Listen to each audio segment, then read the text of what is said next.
Situation with the grooming gangs inquiries, haven't there? Can you tell us what's happening? Because the government announced these 5 locally led inquiries back in January. Now this week we hear it's been shifted in favour of what's being described as a flexible approach that involves more bespoke work like victims, panels. I mean, there are real concerns that this is being watered down.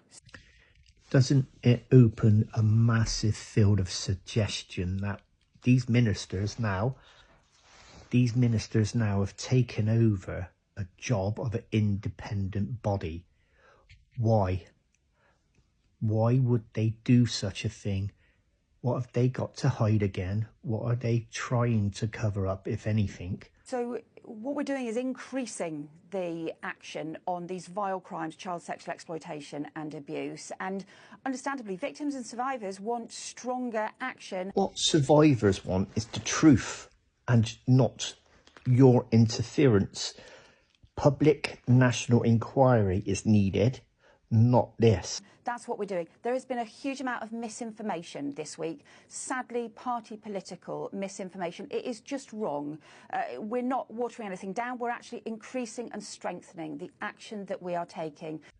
So why have the ministers got involved? You don't need to get involved because it could be looked upon. You're covering up a scandal and this could become another national scandal. What's the matter with you? So we're supporting local inquiries. We've announced the first one will be Oldham, but there will be other local inquiries. We're setting out the framework. We always said we would also do more to support victims and survivors, and we're actually announcing additional therapeutic support will be provided for victims and survivors. So again, you've allocated 5 cities, and there has been reports that's over 60 towns and cities where these grooming gangs did harm to these young innocent girls.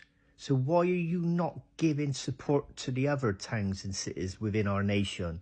Of awful child abuse and exploitation. These are the most terrible crimes of all. We're talking about rape, we're talking about coercion, we're talking about exploitation. We have to have support for victims and survivors. We have to have local inquiries where they are needed, but we also, crucially, have to have police investigations. The most important thing we are doing is increasing police investigations. And again, I would like an independent police investigation into the police, and I wouldn't want the IOPC involved because listen to this rest of this information, you can understand why. The 2015 Casey report discovered a council in denial, refusing to believe that 1,400 girls in the town had been abused. The report blamed political correctness for the council's failures. Statistics on ethnicity were removed.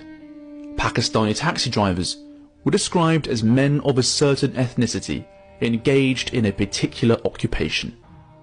There were 265 allegations of misconduct, with 91 investigations involving 47 officers.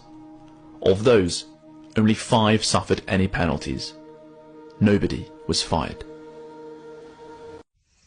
And that's the overriding reason why there should be an independent force overseeing the police and the councillors and suggestions of MPs being involved.